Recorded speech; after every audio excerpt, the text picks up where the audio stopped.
నేను అన్నపూర్ణని మామిళ్ళపల్లి అన్నపూర్ణ విజయవాడ రుచులు అనే శీర్షిక ద్వారా మీకు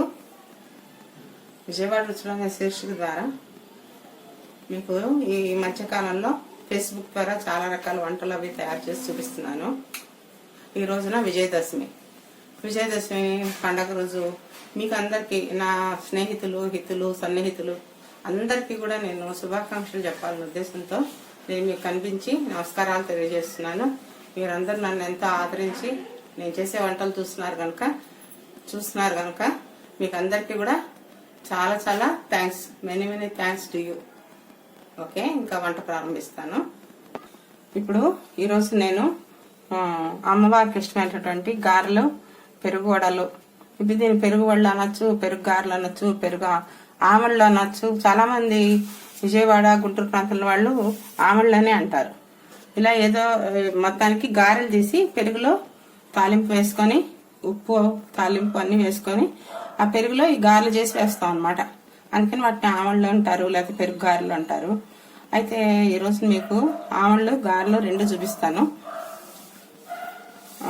ఇప్పుడు కళాయి పెట్టి పొయ్యి మీద ఆయిల్ వేసాను. ఆయిల్ కాగుతుంది. కాగిన ఆయిల్లో గారెలు వేసుకుందాం ముందర. ఇప్పుడు ఇది గారెల పిండి మనం రుబ్బుకునేటప్పుడు ఇడ్లీ పిండి లాగా పలుచగా ఉండకూడదు. కొంచెం గట్టిగా మనం గారె తీసి పొయ్యిలో నూనెలో వేస్తే వీలుగా ఉండేలాగా తీసుకోవాలి.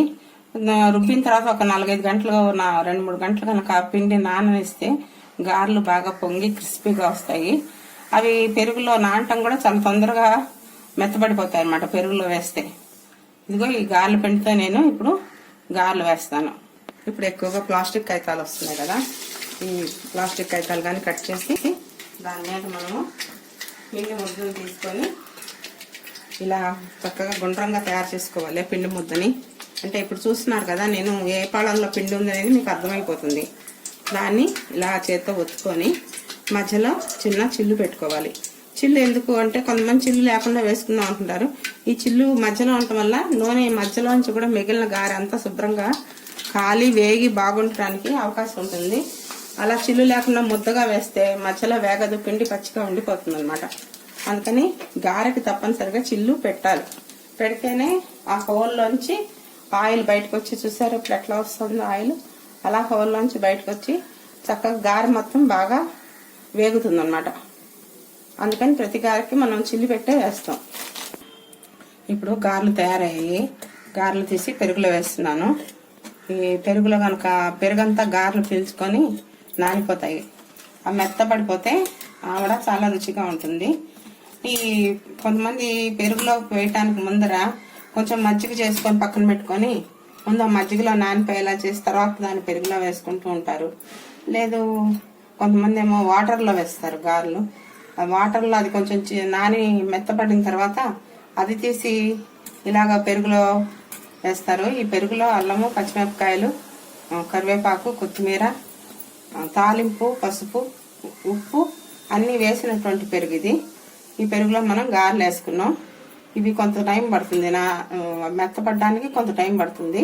అందుకని మీకు ఇదే చూపిస్తున్నాను నేను.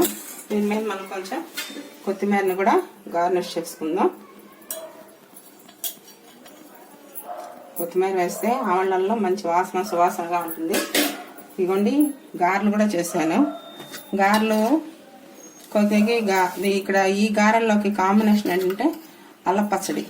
ఈ అల్లం పచ్చడి తిరగమాత వేయించి అల్లము, పచ్చిమిరపకాయలు, అన్నీ వేసి మిక్సీలో వేసుకొని చింతపండు రసంలో అది కలిపాను. ఆ తాలింపు మొత్తం రుబ్బింది కలిపి అల్ల పచ్చడి తయారైంది.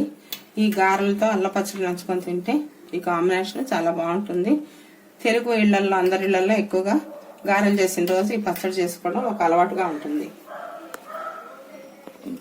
ఇంకా ఉంటాను నేను. మరోసారి అందరికీ దసరా శుభాకాంక్షలు. మరో రెసిపీతో మేము ముందుకు వస్తాను.